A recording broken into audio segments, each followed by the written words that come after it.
আমরা প্রায় সন্তান হত্যা করি। সন্তান আমরা হত্যা করি, কি করি না? সন্তান আমরা হত্যা করি। আগের জাহিলি সমাজ ব্যবস্থায় সন্তান হত্যা করা হতো জন্মের পরে, আর আমরা এখন ডিজিটাল যুগে সন্তান হত্যা করি মায়ের পেটে। কি বলেন, ঠিক না? 3 মাস বয়স, বাচ্চা নেওয়ার কোনো চিন্তা নাই। 2 মাস 3 মাস রিপোর্টে ধরা খাইছে প্রেগনেন্সি পজিটিভ। এবার সে অ্যাব্রশন করে হলেও, ওষুধ খাওয়া হলো, বাচ্চাটারে নষ্ট করে ফেলবে, ঠিক কিনা? এই জন্য আমাদের এখন উন্নতি হয়েছে। জাহিলি সমাজ ব্যবস্থা ছিল সন্তান হওয়ার পরে হত্যা করত, তারপরেও তো দুনিয়ার চেহারাটা দেখাইতো। কিন্তু আমরা এখন আধুনিক হয়েছি, তাদের চেয়ে আরো উন্নত জাহিলি সমাজ ব্যবস্থায় আছে। আমরা কি করে? মায়ের পেটে সন্তানকে হত্যা করে। এই জন্য আল্লাহ বলেন, বান্দারে তোমাকে আমি যেভাবে খাওয়াইছি, যেভাবে পড়াইছি, তোমার বসত বাড়ির ব্যবস্থা করেছি আমি আল্লাহ, সেইভাবে করে তোমার সন্তানের জন্য সম্পদও আমি আল্লাহ দান করব। বলেন সুবহানাল্লাহ। সন্তান দুনিয়াতে আসার পরে তুমি এত টেনশনে কেন? কত মা বাবা আছে সন্তানকে পড়াশোনা কিছুই করা নাই, জন্মের পরপরে বাবা মারা গেছে, এরপরে কিছুদিন পরে মাও মারা গেছে, নানা নানির কাছে বড় হইয়া তারা দুনিয়াতে বেঁচে আছে না? সুবহানাকা লা ইলমা লানা ইল্লা মা আল্লামতানা ইন্নাকা আনতাল আলিমুল হাকীম। আলহামদুলিল্লাহ। 2 নং হাটগাঁও ও বড়বিট দক্ষিণপাড়া নুরানি হাফিজিয়া মাদ্রাসার উদ্যোগে আয়োজিত বার্ষিক ওয়াজ ও দোয়ার মাহফিলের সম্মানিত সভাপতি হযরত হাজী মোহাম্মদ আব্দুর রহমান বাচ্চু সাহেব দামাত বরকাতুহুমুল আলিয়া, উপস্থিত ওলামা ইকরাম, মুরব্বিয়ানে আযম, ছোট ছোট কচিকাচা আমার ছোট ভাই তুল্য ছোট ভাইয়েরা, পর্দার আড়ালে পর্দানিশীন আমার মা ও বোনেরা, শুরুতেই মহান রব্বুল ইজ্জাত ওয়াল জুল জালালি ওয়াল ইকরামের দরবারে অন্তর থেকে শুকরিয়া আদায় করি যে মহান রব্বুল ইজ্জাত দুনিয়া শত নাফরমানি করা সত্ত্বেও আল্লাহ তাআলা আমাদেরকে দ্বীনের সাথে লাগিয়ে রেখেছেন, দ্বীনের সাথে সংযুক্ত রেখেছেন। ইসলামকে জানার, শোনার, আমলের নিয়তে আসার বসার তৌফিক দান করেছেন।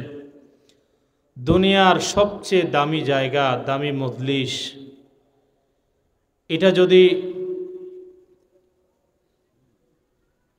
প্রধানমন্ত্রীর, প্রধান উপদেষ্টার কোনো বাসভবন হতো, তাহলে এমন কোনো মানুষ নাই যে সে মিস করত। কি বলেন, ঠিক না? আজকে যদি আপনি জানতেন যে আপনাকে ডক্টর ইউনূস ডাকছে, আপনি পুরো এলাকাবাসীকে মাইকিং করে বলে দিতেন, জানাইতেন যে আমার মতো ব্যক্তিটারে, হ্যাঁ আমি এত বড় পাওয়ারফুল ব্যক্তি, আমাকে ডক্টর ইউনূস ডাকে। কি বলেন, ঠিক না? সেই মহান রব্বুল আলামিন, যিনি সমস্ত বাদশাহের বাদশাহ, মালিকুল মুলক, সমস্ত রাজত্বের মালিককে আল্লাহ, সেই মহান আল্লাহ তাআলা ডেকেছেন। সেই মহান আল্লাহ তাআলার ডাকে সাড়া দিয়েছে আমাদের মতো নাফরমান গোলাম নাখান্দারা।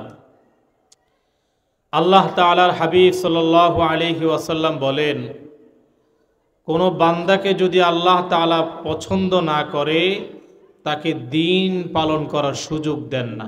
সুবহানাল্লাহ। আল্লাহ আমাদের মতো নাখান্দা, নালায়েক, গুনাহগারকে হাজারো রোডে ঘাটে, বিভিন্ন দোকানপাটে, বাজে আড্ডা থেকে হেফাজত করেছে। হেফাজত করে আল্লাহ তাআলা দুনিয়ার সবচেয়ে দামি মজলিস, দুনিয়ার মধ্যে জান্নাতের বাগান যাকে বলা হয়, জান্নাতের টুকরা যাকে বলা হয়, যেই জায়গা সম্পর্কে রাসূল বলেছেন, ওয়ানাজালাত আলাইহিমুস সাকিনা ওয়া গাশিয়াতহুমুর রাহমা, এটা এমন একটি জায়গা যেখানে 24 ঘন্টা যতক্ষণ আলোচনা চলবে ততক্ষণ আসমান থেকে এক শ্রেণীর ফেরেশতারা সরাসরি রহমত নাজিল করবেন। সুবহানাল্লাহ। এটি এমন একটি মজলিস, এমন একটি মাহফিল, এমন একটি বৈঠক, যে বৈঠকের ব্যাপারে রাসূলুল্লাহ সাল্লাল্লাহু আলাইহি ওয়াসাল্লামকে স্বয়ং আল্লাহ তাআলা বলেছেন, ওয়াসবির নাফসাকা মাআল্লাযীনা ইয়াদউন রাব্বাহুম বিল গাদাতি ওয়াল আশি ইউরিদুনা ওয়াজহা। হে রাসূল, যারা এক জায়গায় বসে একত্রিত হয়ে আমার গুণকীর্তন করছে, আপনি তাদের সাথে সঙ্গী হয়ে যান। সুবহানাল্লাহ।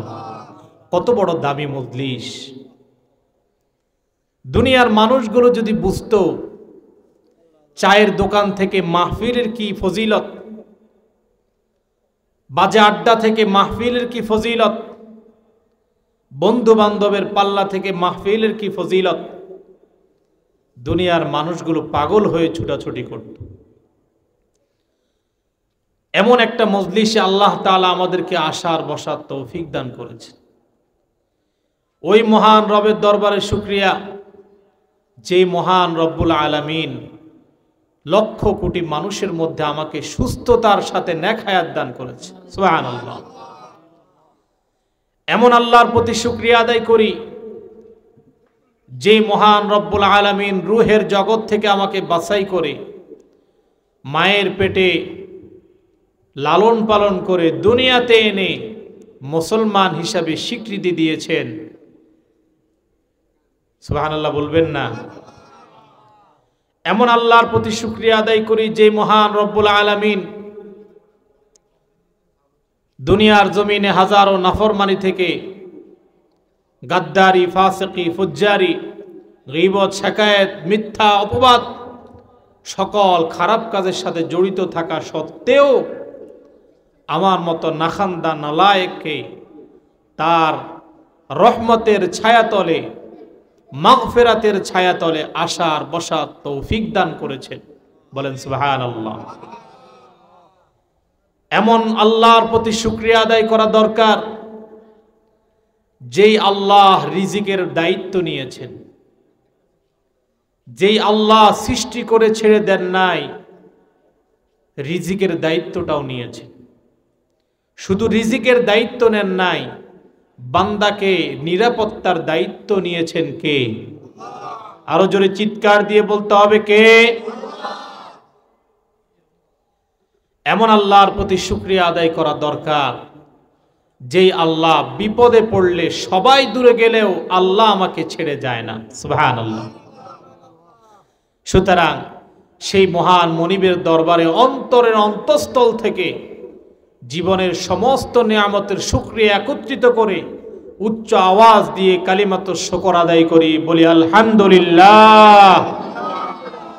রব্বানা লাকাল হামদ। আরো জোরে বলতে হবে, রব্বানা লাকাল হামদ হামদান কাসীরান তাইয়িবান মুবারাকান ফীহি ইয়া রব্বি লাকাল হামদু কামা ইয়ানবাগি লিজালালি ওয়াজহিকা ওয়া আযীমি সুলতানিক। আলহামদুলিল্লাহ। এমন আল্লাহর ইবাদত আমরা করি, এমন আল্লাহরে আমরা চিনলাম। বান্দার সবচেয়ে বড় নাফরমানি তো এটাই, যার খায় তারই চিনে না।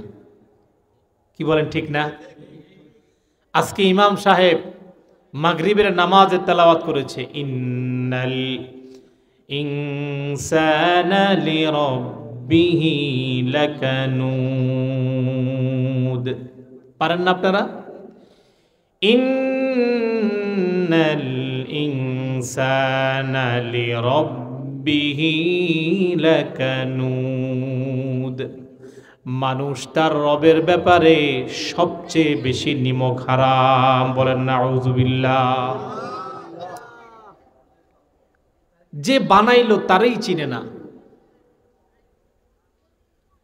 যে আমারে রূহের জগতে সৃষ্টি করার পরে কুকুরের মধ্যে আমার রূহটা দিল না, শুকুরের মধ্যে আমার রূহটা দিল না, গরুর মধ্যে আমার রূহটা দিল না, চতুষ্পদ জন্তুর মধ্যে আমার রূহটা দিল না, দিল আশরাফুল মাখলুকাত সবচেয়ে সৃষ্টির সেরা মানুষ প্রজাতির দেহের মধ্যে।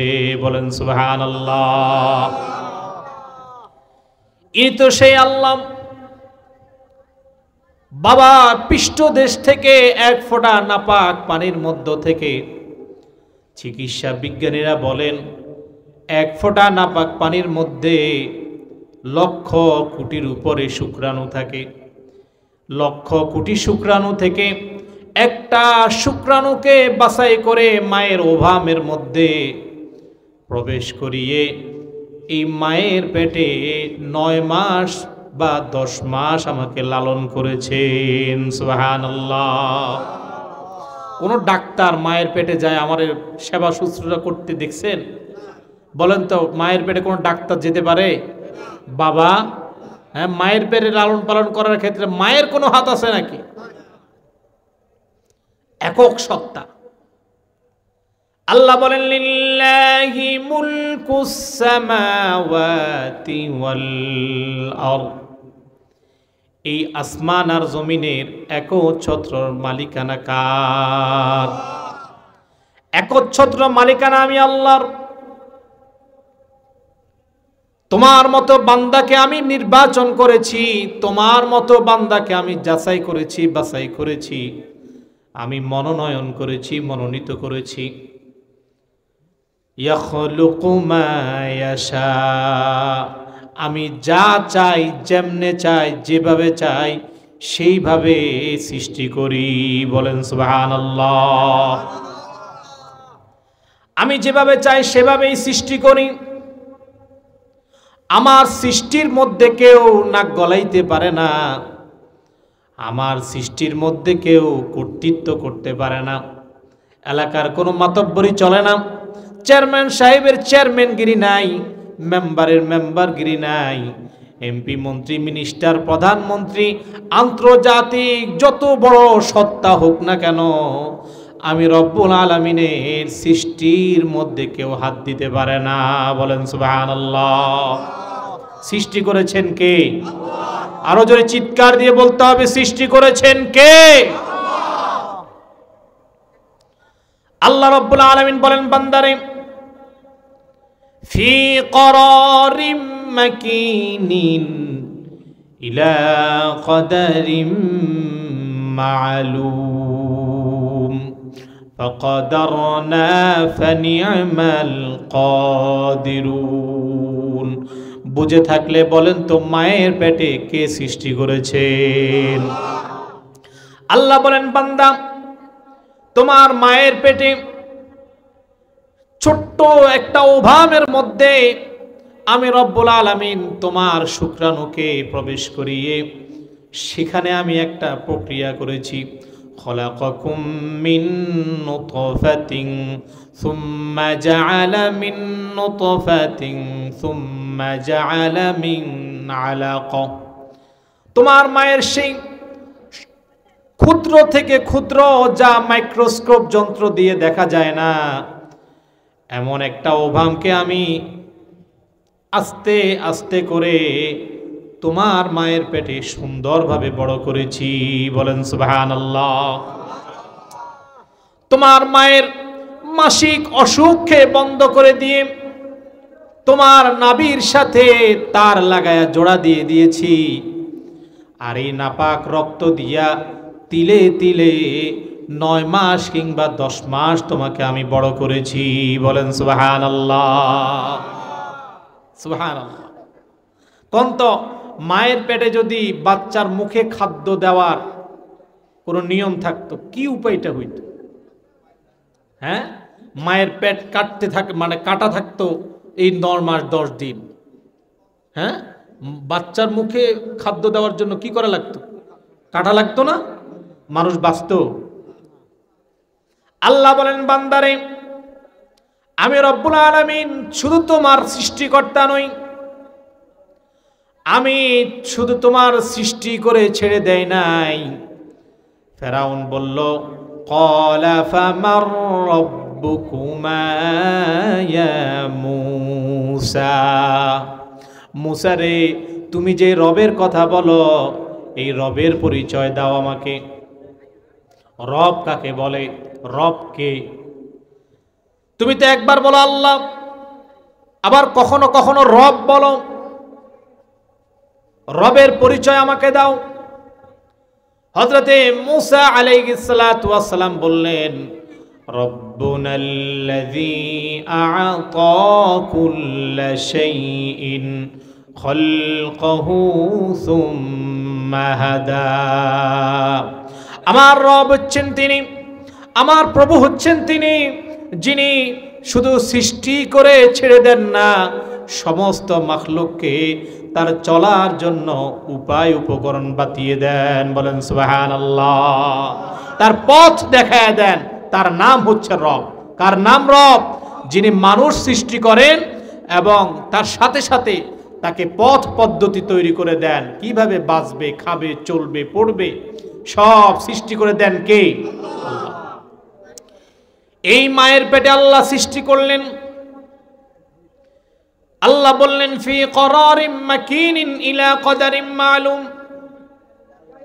আমি তোমাকে মায়ের পেটে একটা প্যাকেটের মধ্যে সৃষ্টি করেছি, একটা গ্লাস মোড়ানো, একটা পাতলা টিস্যু মোড়ানো একটা প্যাকেটের মধ্যে তোমাকে আমি সুন্দর করে তৈরি করেছি। বলেন সুবহানাল্লাহ। এমন প্যাকেট, যেই প্যাকেটের মধ্যে কোনো অসুস্থতা ঢুকতে পারে না, এই প্যাকেটের মধ্যে কোনো ভাইরাস ঢুকতে পারে না, এই প্যাকেটের মধ্যে কোনো জার্ম ঢুকতে পারে না, এই প্যাকেটের মধ্যে কোনো ধরনের রোগ বালা ঢুকতে পারে না। বলেন সুবহানাল্লাহ। এমন একটা প্যাকেট, যেই প্যাকেটে কারো ঢোকা নিষেধ, আমার বান্দা লালন পালন করবে এখানে। সুবহানাল্লাহ। আল্লাহ রাব্বুল আলামিন মায়ের পেটে বানিয়ে ছেড়ে দেন নাই, দুনিয়া আসার পরে বান্দা কি খাবে এই বন্দোবস্ত করেছেন কে? আল্লাহ বলেন, বান্দারে, তুমি আসার 6 মাস পূর্বে তোমার মায়ের বুকে আমি এমন সুস্বাদু, সুন্দর, সুমিষ্টি দুধ তৈরি করে দিয়েছি, যাতে করে দুনিয়া আসার পরে খালি পেটে তোমাকে থাকতে না হয়। বলেন সুবহানাল্লাহ। এই দুধটাকে এমন ভাবে বানিয়েছি, বেশি মিষ্টি করি নাই, তোমার মুখ ফিরে যাবে, বেশি নোনতা করি নাই, খেতে মন চাইবে না, বেশি গরম করি নাই, তোমার মুখ পড়ে যাবে, বেশি ঠান্ডা করি নাই, তোমার বুকে ঠান্ডা লেগে যাবে। এমন এক উষ্ণ গরম, এমন এক সুস্বাদু করে তোমার মায়ের বুকের দুধ আমি বানিয়েছি, তোমার খাদ্য তৈরি করেছি। দুনিয়ার সমস্ত চিকিৎসা বিজ্ঞানীরা একমত, মায়ের পেটে, মায়ের বুকের দুধ সন্তানের জন্য দুনিয়ার সর্বশ্রেষ্ঠ খাদ্য। বলেন সুবহানাল্লাহ। এটা শুধু খাদ্য নয়, চিকিৎসা বিজ্ঞানীরা, গবেষকরা বলেছেন, মায়ের দুধ এমন এক প্রতিষেধক, এমন এক ঔষধ, বাচ্চা জামানায় যত রোগ বালাই হোক না কেন, সমস্ত ভাইরাসকে ধ্বংস করে দেওয়ার জন্য মায়ের দুধ হলো আসল ঔষধ। বলেন সুবহানাল্লাহ। আরে তোমারে শুধু খাদ্য হিসাবে দুধ বানাই নাই, বরং তোমার ঔষধ হিসাবেও দুধ বানাইছি। সুবহানাল্লাহ। মায়ের প্রথম দুধ বাচ্চার জন্য শাল দুধ বলি, এই দুধটা সন্তানের জন্য দুনিয়ার সবচেয়ে শ্রেষ্ঠ ঔষধ। কোন সন্তান যদি শাল দুধ পান করে, জন্ম হওয়ার সময় তার শরীরে যত ধরনের সমস্যা তৈরি হোক না কেন, নিমিষে এই সমস্যাগুলো আল্লাহ তাআলা সমাধান করে দিবেন। সুবহানাল্লাহ। এই হচ্ছে সেই আল্লাহ। মানুষ সবচেয়ে বেশি নিমকহারাম কার? আল্লাহ। আল্লাহর ব্যাপারে মানুষ সবচেয়ে বেশি নিমকহারাম। বানাইলো আল্লাহ, খাওয়াইলো আল্লাহ। বলেন, বানাইলো আল্লাহ, খাওয়াইলো আল্লাহ, প্রয়োজন মিটাইছেন কে? একটু শুনি। আল্লাহ বলেন, যুইনা লিন্নাসি হুব্বুশ শাহাওয়াতি মিনান নিসাই ওয়াল বানিনা ওয়াল কানাতিরিল মুকানতারাতি মিনাল যাহাব والفضة والخيل المسومة والأنعام والحرث ذلك متاع الحياة الدنيا والله عنده حسن المآب জোরে বলেন সুবহানাল্লাহ। আল্লাহ বলেন বান্দারে দুনিয়ার প্রয়োজন মেটানোর জন্য আমি আল্লাহ তোমাকে 7টা জিনিস দান করেছি। এক নম্বরে তোমার সাথে থাকা তোমার নেককার স্ত্রী আমি আল্লাহর পক্ষ থেকে উপহার পাঠিয়েছি। বলেন সুবহানাল্লাহ। বলেন তো স্ত্রী কার উপহার? আল্লাহ। জোরে বলেন স্ত্রী কার উপহার? জান্নাতে আল্লাহ কি একসাথে দুইজন তৈরি করছে না একজন তৈরি করছে? এই ঘটনা জানেন না আপনারা? জান্নাতে আদম আলাইহিস সালাতু ওয়াস সালামকে প্রথমে তৈরি করছেন না একসাথে দুইজনকে তৈরি করছে? আগে আদম তারপরে হাওয়া। আদম আলাইহিস সালাতু ওয়াস সালামকে বানাইলেন, কিন্তু তার মতিগতি ভালো না, মন ভালো না, এদিক সেদিক যাচ্ছে। যতই জান্নাত হোক স্ত্রী ছাড়া জান্নাতটাও জান্নাত মনে হয় না, ঠিক কিনা?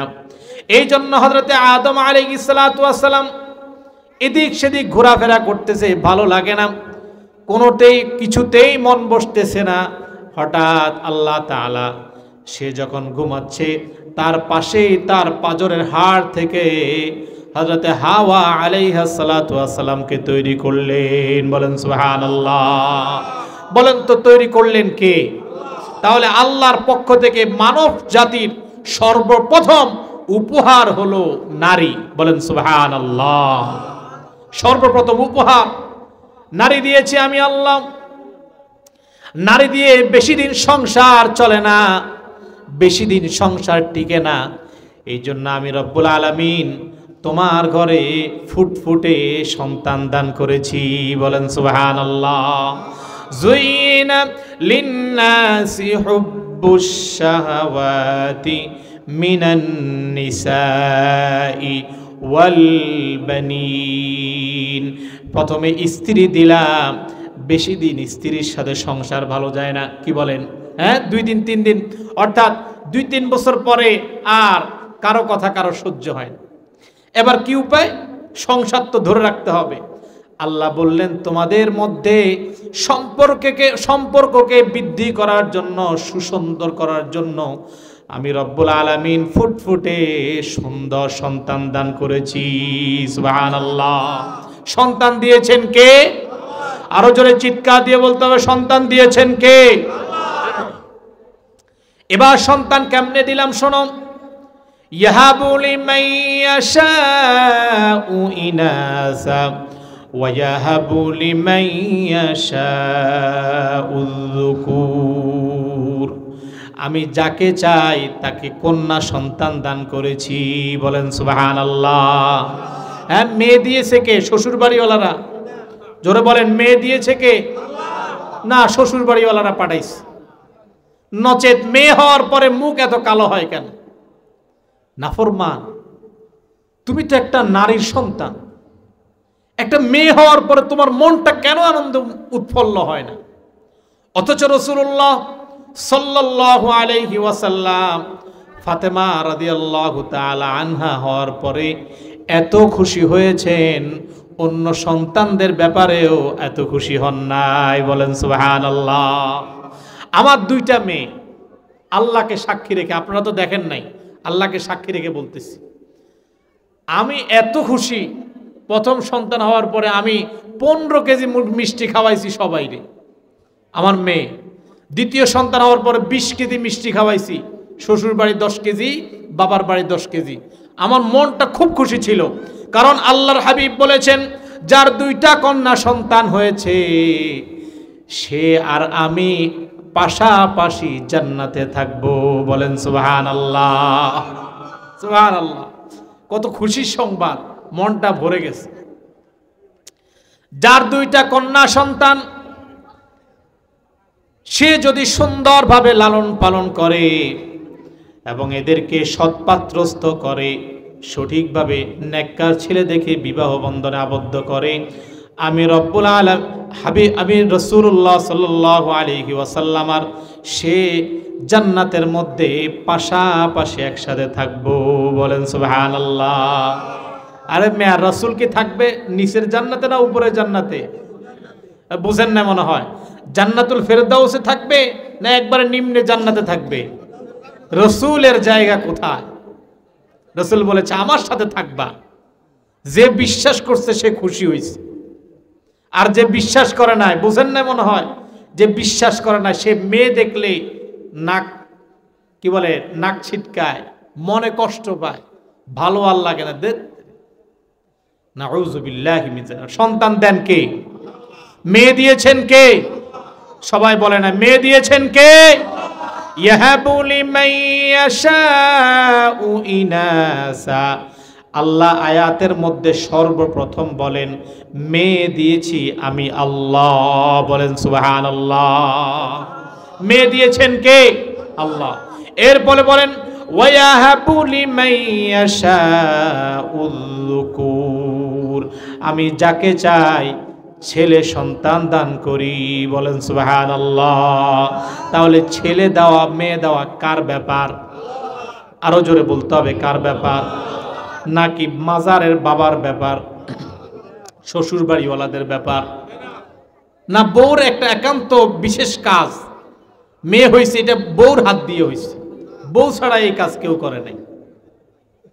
মেয়া ডাক্তারে জিজ্ঞেস করেন, মেয়ে হলেও দোষ পুরুষের, ছেলে হলেও দোষ পুরুষের।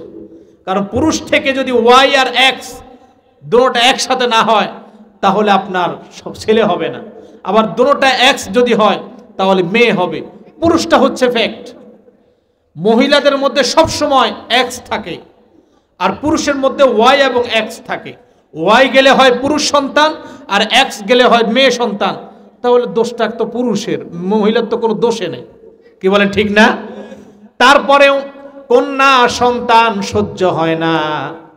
ও আল্লাহর গোলাম, এই কন্যা সন্তান রাসূলুল্লাহ সাল্লাল্লাহু আলাইহি ওয়াসাল্লাম বলেন তোমরা কন্যা সন্তানকে ধিক্কার দিও না, তোমরা কন্যা সন্তান হওয়ার পরে কষ্ট পেও না, কন্যা সন্তানের বাবাদেরকে ধিক্কার দিও না, কারণ আমি রাসূল স্বয়ং কন্যা সন্তানের বাবা। বলেন সুবহানাল্লাহ। তাহলে রব হিসাবে আল্লাহ দ্বিতীয়তে যে জিনিসটা দিয়েছেন সেটা হলো সন্তান। ইয়াহাবু লিমান ইয়াশাউ ইনাসাও ওয়া ইয়াহাবু লিমান ইয়াশাউ যুকুর আও ইউযাওয়িজুহুম যুকরানা ওয়া ইনাসা। আমি যাকে চাই ছেলেও দেই মেয়েও দেই। বলেন কে দেন? আল্লাহ যাকে চান ছেলেও দেন মেয়েও দেন। যাকে চান শুধু ছেলে দেন, যাকে চায় শুধু মেয়ে দেয়, যাকে চায় না কিছুটাই দেয় না। ওয়াজাআলু মান ইয়াশাউ আকিমা। আমি যাকে চাই না তাকে ছেলে সন্তান কিছুই দেই না। বলেন সুবহানাল্লাহ। ছেলে সন্তান দেওয়ার মালিক কে? এরপর আল্লাহ রাব্বুল আলামিন কি বলেন? ওয়াল কনাতিরিল মুকানতারাতি মিনাজ যাহাবি ওয়াল ফিদ্দা। ছেলে সন্তান হয়েছে, বেশি দিন সংসারটা ভালো যাবে না, কারণ ছেলে বড় হয়েছে, কিছুদিন পরে বলবে যে আমার লাইন ফাইন করবে কে? বলে না আমাদের বাংলাদেশে একটা ট্র্যাডিশন সিস্টেম হচ্ছে ছেলে সন্তান শুধু হইলেই হয় না, এদেরকে পড়াশোনার সব যাবতীয় খরচ বাবাকে বহন করতে হয়। হয় কি হয় না? এবার সন্তান হয়েছে, বেশি দিন সন্তান নিয়ে আনন্দে থাকা যায় না, লাগে আবার টাকা পয়সা। কি লাগে? জোরে বলেন সবাই, কি লাগে? টাকা পয়সা। আল্লাহ বলেন ওয়াল কনাতিরিল মুকানতারাতি মিনাল যাহাবি ওয়াল ফিদ্দাতি ওয়াল খাইলিল মুসাওয়ামা। বান্দারে, এবার তোমাকে আমি রব্বুল আলামিন টাকা পয়সা দান করলাম। বলেন সুবহানাল্লাহ। সম্পদ দিয়েছেন কে? আরো জোরে চিৎকার দিয়ে বলতে হবে, সম্পদ দিয়েছেন কে? আল্লাহ।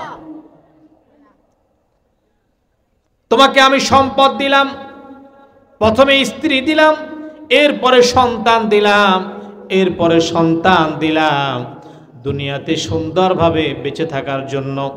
এবার আমি আল্লাহ তোমার জন্য সৃষ্টি করলাম, তোমার বসত বাড়ি তৈরি করে দিলাম। বলেন বসত বাড়ি কে তৈরি করে দিয়েছেন? বসত বাড়ি দিয়েছেন কে? আল্লাহ। এখন তো সিস্টেম হলো সন্তান জন্ম নেওয়ার আগেই তার বাড়ি ঘরে চিন্তা করে। হ্যাঁ, পারিবারিক প্ল্যান বুঝেন না?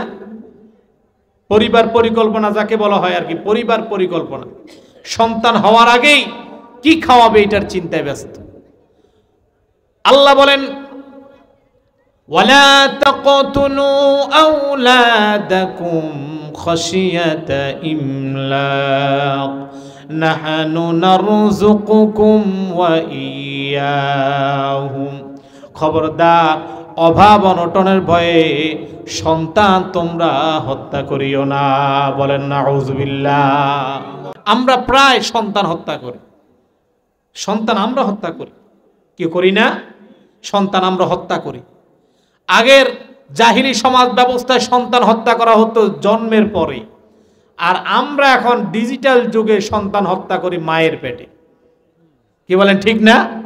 3 মাস বয়স, বাচ্চা নেওয়ার কোনো চিন্তা নাই।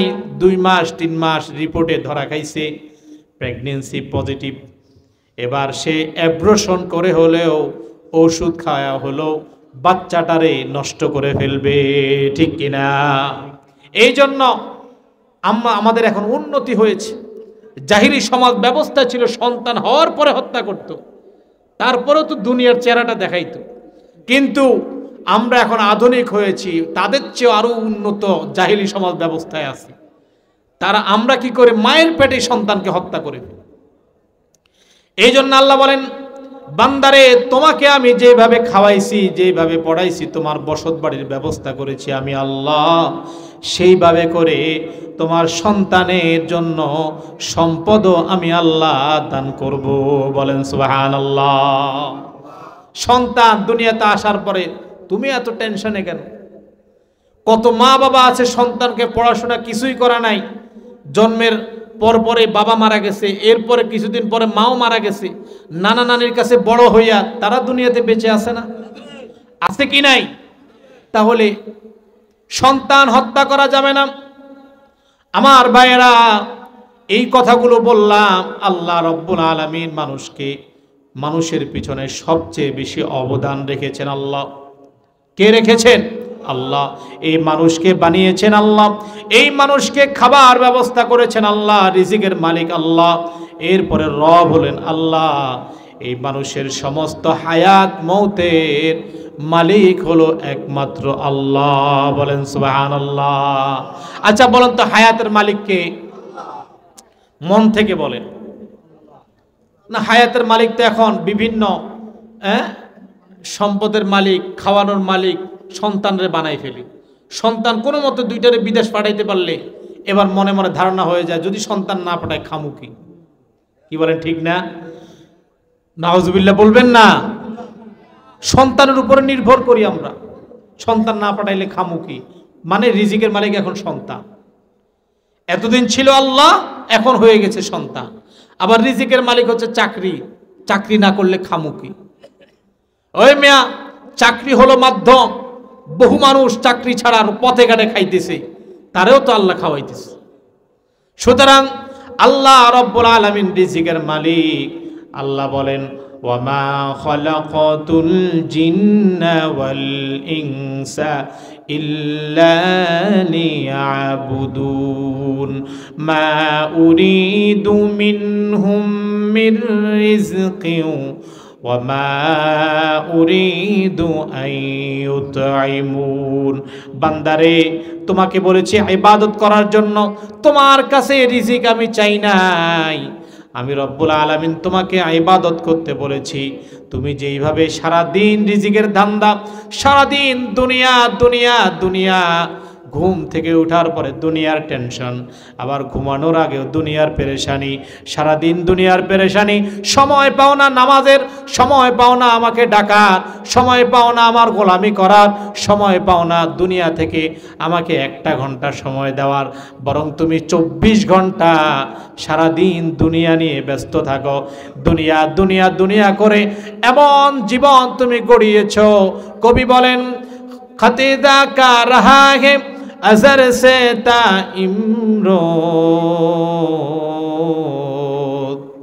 কবি বলেন, এই দুনিয়া এমন ভাবে তুমি গিলে ফেলেছো, এমন ভাবে গিলে ফেলেছো, এখন যদি দুনিয়া থেকে তোমাকে পার্থক্য করতে হয় তাহলে দুনিয়ার মধ্যে তুমি থেকে যাবা, দুনিয়া থেকে তোমাকে আর কেউ পার্থক্য করতে পারবে না, ঠিক কিনা? এমন ভাবে দুনিয়াটারে আমি গিলে ফেলেছি। সারাদিন দুনিয়ার চিন্তা, হয় নিজের চিন্তা, স্বাস্থ্যের চিন্তা, না হয় পরিবার পরিজনের চিন্তা, না হয় জায়গা সম্পদের চিন্তা, না হয় টাকায় রোজগারের চিন্তা।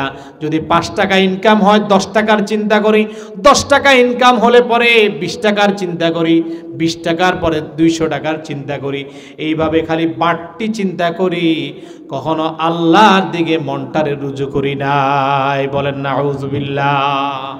আমার আলোচনার বিষয় সেইটা, দুনিয়ার পিছনে ছুটে আল্লাহকে ভুলে গেলাম, অথচ রিজিকের মালিক কে? আরো জোরে বলেন কে? দুনিয়ার পিছনে পড়ে আল্লাহকে ভুলে গিয়েছি, হায়াতের মালিক কে? আল্লাহ বলেন, আল্লাযী খালাকাল মাউতা ওয়াল হায়াতা লিয়াবলুয়াকুম আইয়ুকুম আহসানু আমালা। আল্লাহ বলেন, বান্দারে, প্রত্যেকটা জিনিসের একটা নির্ধারিত মেয়াদ আমি আল্লাহ দিয়ে দিয়েছি, তোমাদেরও মেয়াদ আমি বানিয়েছি। হায়াত সৃষ্টি করেছি আমি আল্লাহ, মৌত সৃষ্টি করেছি আমি আল্লাহ। আর এই মধ্যবর্তী সময়ে আমি তোমাকে পরীক্ষা করব, কে ভালো বেশি আমল করে। বলেন সুবহানাল্লাহ। কে ভালো আমল করে? আমি হায়াত মৌত বানাইছি শুধুমাত্র এই জন্য যে তোমাদের মধ্যে কে ভালো আমল করে এটা দেখার জন্য। হায়াত পেয়ে মৌতরে ভুলে গেছে, কি বলেন ঠিক না? হায়াত পেয়ে মৌতকে ভুলে গিয়েছে, হায়াত যৌবন পেয়ে খোদাকে ভুলে গিয়েছে। আল্লাহ কবির ভাষায় কবি বলেন, যখন তোমার কেউ ছিল না তখন ছিলাম আমি, এখন তোমার সব হয়েছে পর হয়েছি আমি। ও বান্দা বান্দি, আবার যখন তোমার কেউ রবে না তখনও রব আমি, আমার কাছে আসতে হবে যতই ভাবো তুমি। কথা বলেন ঠিক কিনা? যতই, যখন তোমার কেউ ছিল না মায়ের পেটে, আমি আল্লাহ তোমার সাহায্য করছি। রুহের জগতে মায়ের পেটে বাচ্চাকালে আমি আল্লাহ সাহায্য করেছি। এখন তোমার যৌবন হয়েছে, মাথায় রেখো, খলাকাকুম মিন যুফিন সুম্মা জাআলা মিন বা'দি যুফিন কুওয়া সুম্মা জাআলা মিন বা'দি কুওয়াতিন যুফান ওয়া শাইবা ইয়াখলুকু মা ইয়াশা ওয়াল্লাহু আলিমুন কাদির।